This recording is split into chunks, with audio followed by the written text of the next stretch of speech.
Just minutes ago, Judge Sue L. Robinson has informed the parties that Deshaun Watson should be suspended 6 games. This comes after the 3-day disciplinary hearing in June. The long-awaited ruling for the Browns quarterback, the NFLPA, and Deshaun Watson put out a statement late yesterday saying that they would not appeal the ruling. So 6 games will stand from the standpoint of Deshaun Watson and from the NFLPA. Welcome to Around the NFL. Dan Hanzus, Marc Sessler, Gregg Rosenthal. Listen, we thought about holding our reaction until our scheduled show this week on Tuesday. But in the end, you know what? We talked about it and we recognized that this has been the story, capital T, capital S, of the 2022 offseason, unfortunately. And let's be real, the potential outcome currently in place right now has a major ripple effect in the AFC and the NFL. The 2022 Browns, with Deshaun Watson behind center for the majority of the season, are a Super Bowl contender, whether or not the vast majority of the public eye are into that idea. And you heard Ian at the top. We've all been reading about it all morning. We all kind of were bracing for something along these lines, but the story is not over yet. Gregg Rosenthal. Yeah, I think that's my key takeaway. And it leads, like this podcast, for instance, in a strange place because I feel like we don't have the final answer. And it's one of the reasons I wanted to do the podcast was just to make sure our listeners and people understood that. Because frankly, I didn't understand that as of a couple of days ago. I don't think a lot of people really understood the disciplinary process. First of all, it's never happened before. It's part of this new collective bargaining agreement. When Ian made that report, the key word in his report to me was recommend. And that's really what all Sue Robinson is doing here. She's recommending a 6-game suspension. And the next question to me is just like, how important is this to Roger Goodell? Because ultimately, Roger Goodell has the final say. The appeals process, which they collectively bargained for, goes to either Roger Goodell or a designee, someone that he chooses to hear that appeal. If there was no suspension, then there could be no appeal. It's over. But now that she has decided, and we can get into it, like that there was wrongdoing, it is absolutely up to the NFL and Roger Goodell whether they want to raise the 6-game suspension to something more. And for context, they recommended during this hearing that he be suspended for at least 1 year. So to me, this is an incomplete story as of now. And the NFL, just as we're starting to tape, released a statement that didn't say much, but it did point out that they now have 3 days in which to file an appeal, and they will decide to do that or not, but they will take that time. It is a story that's just far from over. I really would expect the NFL to appeal. They're in a tough spot though, because technically from the construct of the 2020 collective bargaining agreement, this is what was pushed for, that it goes out of the hands of Roger Goodell having the initial say an investigation to this independent arbiter. That's what's happened. And now, either they say the process that we fought for, or at least agreed on, is faulty still, or we ignore the way this looks to so many different fans. Because I just think about, we're on Twitter all morning, the reaction of our female colleagues, both at NFL Media and beyond, and many of our male colleagues too, but just it is. I don't think the 6 games is a shocking result. I mean, a lot of people were sort of putting it in that zone as a real possibility, but it's a disappointment because I think of the fact that you've got DeAndre Hopkins 6 games for PEDs. You've got someone like Josh Gordon who missed, I think, 25 games for smoking weed. It just looks disproportionate to all of that. There really isn't a precedent for this case, I don't think, but I would be surprised if the NFL is done with this. I think that they if they want to really look at this whole case and say, this is how we feel about this kind of behavior from a player, they're not done. And then this could drag on now into the regular season if that happens, because the NFLPA could reverse and say, we're fighting this in court. I mean, this is not going to end in a couple weeks. Yeah, this is, I was just about to bring that up with Tom Pelissero's reporting here, that the NFL can go down this road. The NFL, with Roger Goodell prominently involved after the league had believes this should be a longer suspension. It feels like this is the next step. They have 3 days to announce whether they're going to appeal. Let's assume for a moment that there is an appeal. And let's assume for a moment that the suspension goes from 6 games to something higher. Here's Tom Pelissero on Good Morning Football breaking down how this thing could go deeper and deeper and drag longer and longer into the season. If the NFL does, in fact, appeal, and if the discipline for Deshaun Watson increases, I would fully expect the NFLPA at that point, after firing the warning shot saying they won't appeal last night, would take this to federal court, would create as much chaos as they can into the regular season. There you go. So this chaos is the word that Pelissero used, Greg. So I think the NFL, from their perspective, this is also obviously an image issue for the NFL. It's an ugly story. I think they're probably going to be weighing all these things like, okay, is 6 games enough in our mind? No. But do we want to keep fighting this and make this a major story of the 2022 NFL season after it just essentially marred their offseason? That's part of this. Right. That's why this NFLPA statement that was released Sunday night that Tom just referred to was kind of a red herring, because they said, we're not going to appeal the ruling that the NFL goes down, because they know they're going to win anything anyways, because it's Roger Goodell hearing it. But the fact that they're putting it out there, and Tom isn't just reporting this in a vacuum, that they could take it to federal court and string this out. If you remember Ezekiel Elliott, a very similar situation happened, and that actually isn't, it's not a one-to-one comparison, but it is an interesting recent case where Ezekiel Elliott, who the NFL decided credibly did commit some domestic violence, and they suspended him for 6 games, and that was one incident. And I thought it was interesting that Sue Robinson, the former U.S. District Court judge, said in this result that even though there were all of these victims, and to be clear, Watson just settled with 4 more victims, so that's 23 that he is settled with and is paying money to, and the Texans settled with 30 of them.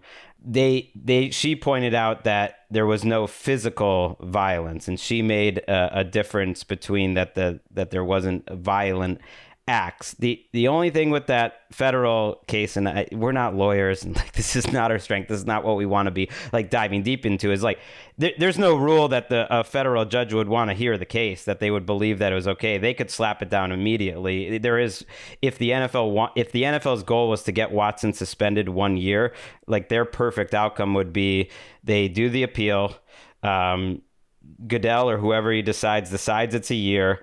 The NFLPA tries to take it to court, and immediately they could say, no, we don't think that's a credible thing to hear, and slap it down, and it's over right there. So that's a potential outcome there. Mark, the one thing I would push back just slightly about is about the process, whether it would make their process look silly, because ultimately it's Roger Goodell is now giving the final answer, even though they were trying to make it look like he didn't. And that's true. I think in a perfect world, they would have loved Sue Robinson to just give the year, and then he doesn't have to get involved. But they negotiated this process. The appeal with Goodell having the final hammer is the process. And I'm sure that the NFLPA, when they were going back and forth, were trying to prevent that from happening, and they gave up on it. That ultimately, it's sort of for show. And yes, they like having the arbiter to start. But in the end, it's kind of like that GM coach who has the final say, who has the final power discussion we always have with teams. Roger Goodell has the final power in all of these cases, because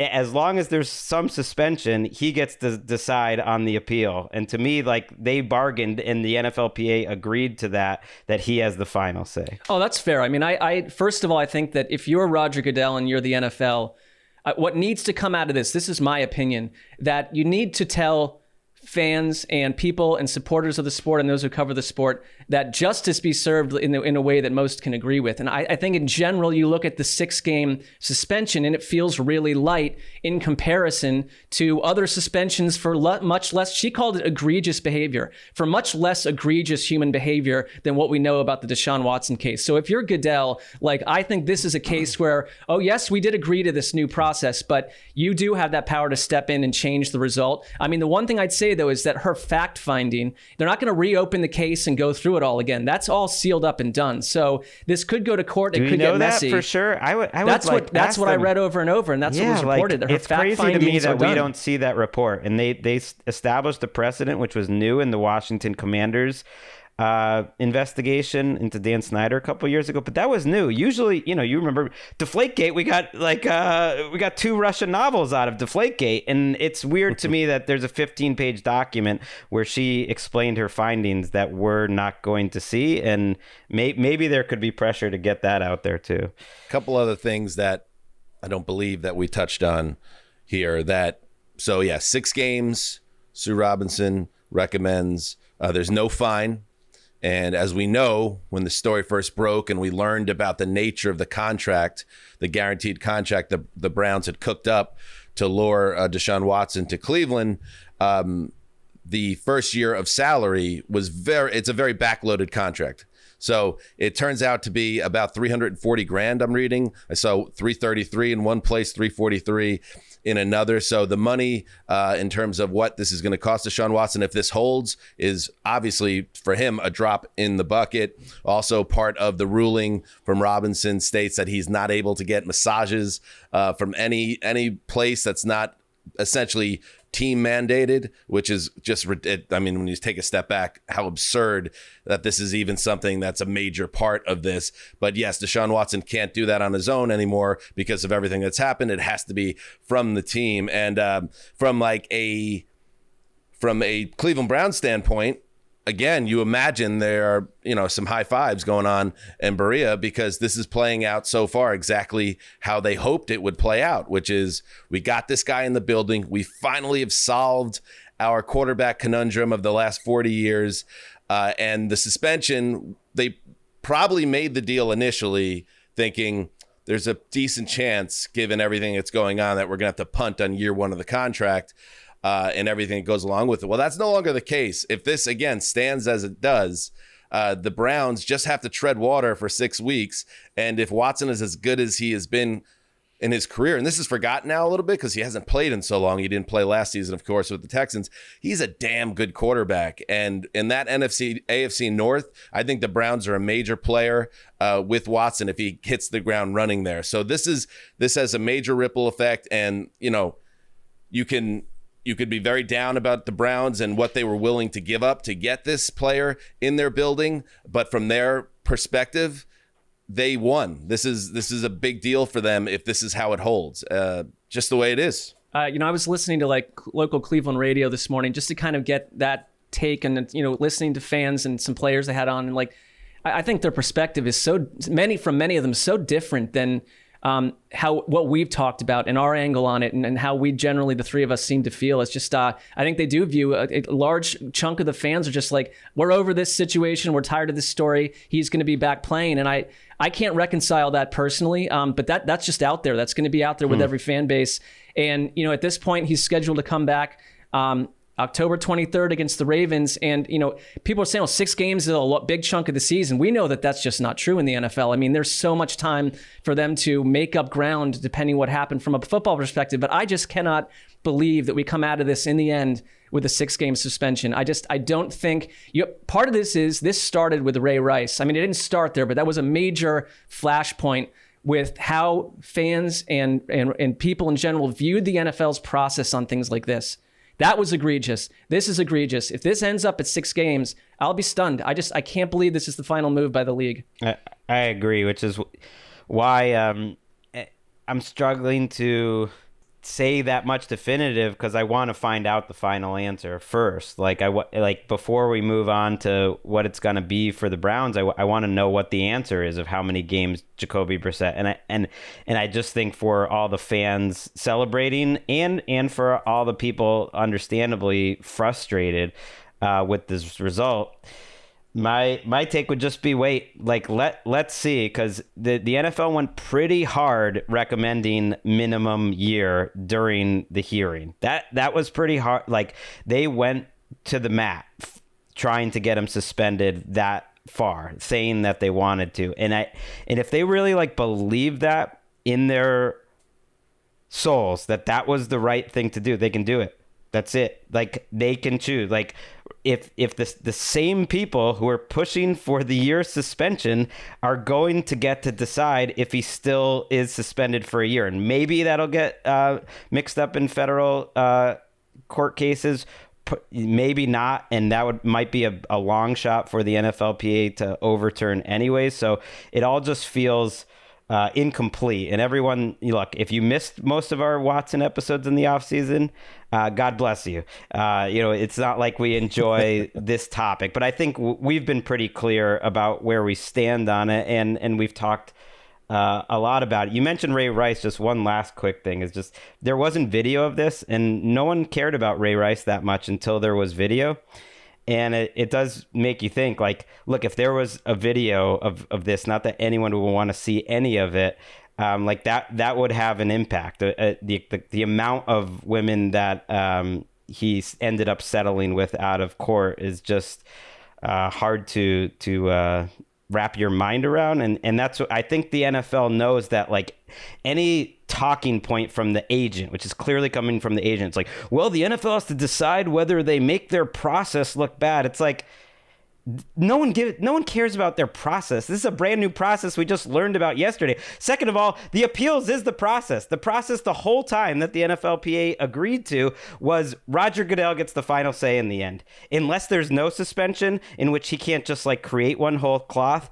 Ultimately, the NFLPA kind of decided, hey, in the end, you're the commish. You can do whatever you want. And so we'll see, like, if Roger Goodell basically wants to use that power. They don't believe that. That's not where they stand on this. That's why, like you were saying, they got ahead of it, the union, on Sunday night. I think they do know it, and that's why they're publicly my point positioning is that themselves they said in a we are not going to appeal this, because we both agreed, the NFL agreed, we agreed that Sue Robinson was going to basically figure this out. And then they're going to then, if the NFL does say we're going to now decree that this needs to be way more harsh than what Sue Robinson, it's going to be war. The union will go. So they are. That's why that was just a PR thing, because ultimately they are appealing it, and ultimately they know Goodell would have never changed their appeal to the NFL, and ultimately they signed all the CBA agreements because they got the money that they wanted. And this was an important thing that the NFL wanted, was they changed up the disciplinary process to make it look better and to change it up a little, but ultimately the NFL was really important that Goodell kept that hammer, and the NFLPA essentially traded a percentage of the revenue to let Goodell keep the hammer. And here's I guess my point, my overarching point is this. I agree with everything you're saying, but if Roger Goodell and the NFL comes in and ups the suspension, obviously the union then is going to come in and fight that tooth and nail, whether or not they agreed to for the CBA, and then the federal courts get involved. So if you're saying right now, and not you, but collectively, don't put too much into 6 games right now, it could change. If it goes up to a year or indefinite, I guess don't put too much into that either, because there's a whole next step to the legal process that we're all going through. It's a crash course for all of us. And again, none of this is pleasant. This is not what we want to talk about. That's why tomorrow's show, it clears the decks. We're going to have contracts. We're going to have training camp stuff. We're going to have Connor Orrs and slogans. Yeah. So we knew we needed to hit the story. Here it comes to you, the people. And tomorrow we're going to have a full show, a lot of fun. Like Greg said, we're going to hit all the updates through training camp. We're going to have Connor Orr with Team Slogans 2022, and we're going to Rams camp at the end of the week. But Mark, we had to hit it, and that's the way it is. Well, I mean, former Browns fan. Former Browns fan. There are times when you need an emergency pod. This was one of those times. We've been tracking this story nonstop, and we are not going to be done tracking this. I think we'll be talking about it again tomorrow, depending on what happens. You're probably right. Sorry. Jeez, you're probably right, Sessler. All right, until Tuesday, do what you got to do, and you know what that is. Heed the call.